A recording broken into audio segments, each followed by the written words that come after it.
Press the bell icon on YouTube and don't miss another update. Namaskar. I have a very interesting editorial for you today. There were some letters exchanged between the Chief Minister of Maharashtra and the Governor of Maharashtra. Very interesting letters. Let us discuss that. That's my topic number 1. My topic number 2, I'm going to discuss with you an ad of a brand called Tanishq. They were launching a new sub-brand called Ekatva. You know what? I'm actually happy I quit advertising. I think I quit advertising in the right time. And I'll tell you why. Let's get right into the show. In advertising, when an advertising agency or the creative minds get a brief from the client briefs them about the brand that it is supposed to launch or it is supposed to advertise and the proposition of the brand. The proposition of the brand. What does the brand stands for? Now, in this case, Tanishq was launching a brand called Ekatva. I don't know anything about it. I'm just thinking. Based on what I'm seeing, the brand name was Ekatva. Ekatva means oneness. I'm sure the agency was given that brief. And the agency created an ad, and I thought a beautiful ad. Just have a look at it. रिश्ते हैं कुछ नए नए, धागे हैं ये कच्चे पक्के, अपनेपन से इन्हें सहलाएंगे, प्यार पिरोते जाएंगे, एक से दूजा सिरा जोड़ लेंगे, एक बंधन बुनते जाएंगे। माँ, ये रस्म तो आपके घर पे होती भी नहीं है ना? पर बिटिया को खुश रखने की रस्म तो हर घर में होती है ना? एक जो हुए हम तो क्या ना कर जाएंगे। एकत्वम. So the agency created this beautiful ad where I think the concept, the proposition of Ekatva, oneness, came brilliantly out. Brilliantly. Full marks to the agency.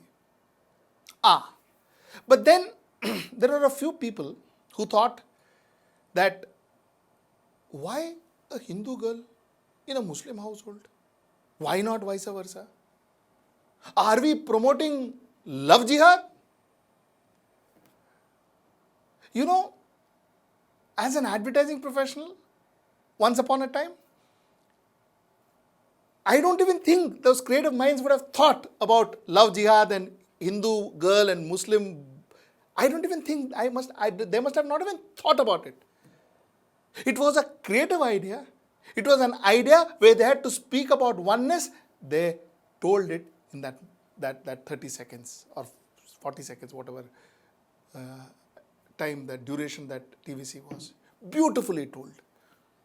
All I have to say is, thank God I quit advertising in the right time. Because it would have been very sad for me as an advertising professional to think whether am I writing an ad for a Hindu, am I writing an ad for a Muslim, am I writing an ad for a Parsi or a Christian or a Sikh or a Buddhist.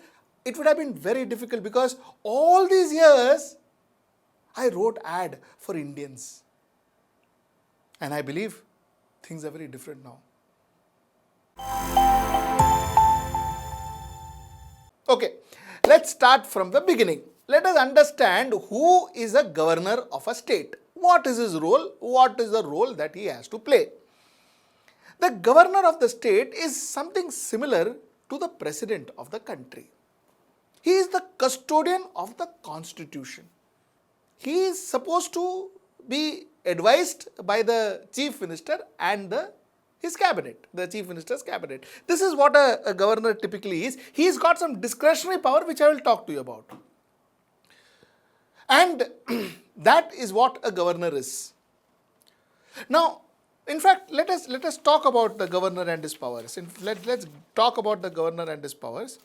The governor has executive powers, legislative powers, and financial powers, and which are all basically under the advice of the chief minister and the cabinet of that particular state. He has one power though which is his own, which is discretionary power that he has. And the discretionary power that the governor has is as follows. The governor, when no party gets a clear majority, the governor has the discretion to choose a candidate for chief minister who will put together a majority coalition as soon as possible. So that's his discretionary power. That is something that he has. He can impose president rule if he so wishes. That is his discretionary power. He submits a report on his own to the president or on the direction of the president regarding the affairs of the state. His discretionary powers. He can withhold his assent to a bill and send it to the president for his approval. He can stop a bill that is passed, or he can withhold a bill, not stop a bill, but he can withhold a bill that is passed in the assembly and send it to the president for his approval. So that's his discretionary power. And during emergency rule, as per Article 353, he can override the advice of the Council of Ministers if specifically permitted by the president. That is only in case of emergency, Article 353. So this is the power that the governor has. This discretionary power is his power. Rest, most of the things that he has to do has to be done with consensus of the Council of Ministers and the Chief Ministers. This is a governor of a state. Now, Maharashtra has a governor. His name is Bhagat Singh Koshyari. Bhagat Singh Koshyari, as I say, is a very disciplined man. He was a former RSS member, and if you talk about him, he's been the Chief Minister of Uttarakhand for 1 year, from 2001 to 2002, and then he lost the election. So he was the Chief Minister of Uttarakhand for 1 year. He has also been the Minister of Energy, Irrigation, Law and Legislative Affairs of Uttarakhand during 1997. So this was Koshyari. He was quite popular leader in Bharatiya Janata Party, quite powerful leader in Bharatiya Janata Party, and he got a lot of opportunities from Bharatiya Janata Party because for the first time he was actually inducted in as an MLC in Uttar Pradesh Assembly, as a member of the Legislative Council, for which you don't have to stand for election. It is not like a member of a Legislative Assembly where you have to stand for election and win. Here you are nominated like the Rajya Sabha member. So he was nominated as a MLC in Uttar Pradesh. So the man was a very powerful man. He was a very popular man, and he got a lot of opportunities from Bharatiya Janata Party. Okay, this is as far as Bhagat Singh Koshyari is concerned.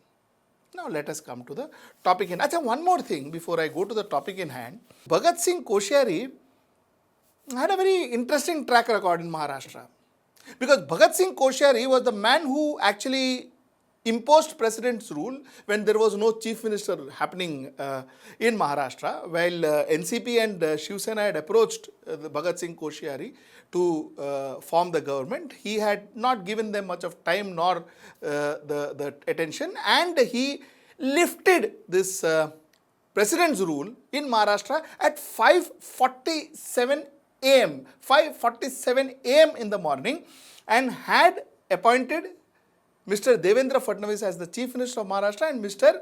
Ajit Pawar of NCP as the Deputy CM of Maharashtra. He had appointed them, and of course things didn't work out. That was a different story. And the thing fell, and the government fell, and the Maha Vikas Aghadi took oath. So this was Bhagat Singh Koshyari. Bhagat Singh Koshyari also refused to allow Uddhav Thackeray a place as a member of the Legislative Council so that he could remain to be the Chief Minister. He disallowed them. Of course, Uddhav Thackeray went to the Prime Minister, and all of that happened. Uddhav Thackeray is still the Chief Minister. Everything got sorted out, but he didn't allow Uddhav Thackeray to be the MLC, and thus making it easy for him to remain the Chief Minister. This is something that he had done, and of course, Mr. Koshyari is known for meeting people who are peeved with the Maha Vikas Aghadi government, who are not very happy with the Maha Vikas Aghadi government. Most of them go to Koshyari, like our famous Miss Kangana Ranaut, after calling Mumbai Pakistan occupied Kashmir, and after all sorts of things, went to the governor, and the governor of course entertained her, and so did a lot of other people who were not very happy with the Maha Vikas Aghadi. So he was always an option that was available for Mahavikas Aghadi. So this is what Bhagat Singh Koshyari was. Now let us get into the actual matter at hand, that is the letter. Now I am going to read out this letter to you because the letter is very, very interesting. The letter written by Bhagat Singh Koshyari to the Chief Minister of Maharashtra, Uddhav Thackeray, was in English, so I will read it as is. And Uddhav Thackeray's letter written to Bhagat Singh Koshyari was in Marathi, but I am going to read the transcript of that in English to you. And then we will discuss further. So let us start. Dear Shri Uddhavji, on the 1st of June, you had announced in your televised address that the state is embarking on mission Begin Again, Punach's Hariom, after the first week of June. You had also famously declared that on that day that the word lockdown is being consigned to the dustbin from that very day. Your words had raised much hope in the minds of people tired of the long spell of lockdown. Most unfortunately, 4 months after your famous public announcement, you extended ban on the opening of the places of worship in the state yet again. The announcement of which was made by you during your televised address to the people on the 11th of October 2020. It is ironical that while on one hand the state government has permitted the opening of bars, restaurants and beaches, on the other hand our gods and goddesses have been condemned to stay under the lockdown.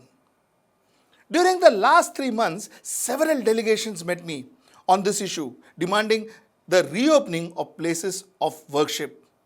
These includes delegation from religious leaders, individuals, NGO and political leaders. You have been a strong votary of Hindutva. You had publicly espoused your devotion for Lord Ram by visiting Ayodhya after taking charge as the Chief Minister. You had visited the Vittal Rukmani Mandir in Pandharpur and performed the puja of Ashadi Ekadashi. I wonder if you are receiving any divine premonition to keep postponing the reopening of the places of worship time and again. Or have you suddenly turned secular yourself, the term you hated? I repeat, I am reading the letter sent by the Governor of Maharashtra to the Chief Minister of Maharashtra. It is an official letter in the letterhead of the governor with the stamp and all of that. And I read this paragraph once again. I wonder if you are receiving any divine premonitions to keep postponing the reopening of the places of worship time and again, or have you suddenly turned secular yourself, the term you hated. Okay. I may mention that places of worship are reopened in Delhi on the 8th of June and across the nation sometimes towards the end of June. There have not been reports of surge in COVID-19 cases from any of these places. I request you to announce forthwith the reopening of all the places of worship with all necessary COVID-19 precautions. He also adds on, this is a very important line that he wrote, and the answer to it is also quite interesting. He also adds on, copies of 3 representation received in this regard are enclosed for necessary action. With warm regards, yours sincerely, Bhagat Singh Koshyari. This is the letter that the governor wrote to the Chief Minister. Now, Chief Minister reacted immediately to this letter. The letter written by the governor was in English, but the reply of the Chief Minister was in Marathi, so I am transcripting it in English for you. And I will read his I would read his answer out for you. To the Honorable Governor of Maharashtra, Jai Maharashtra.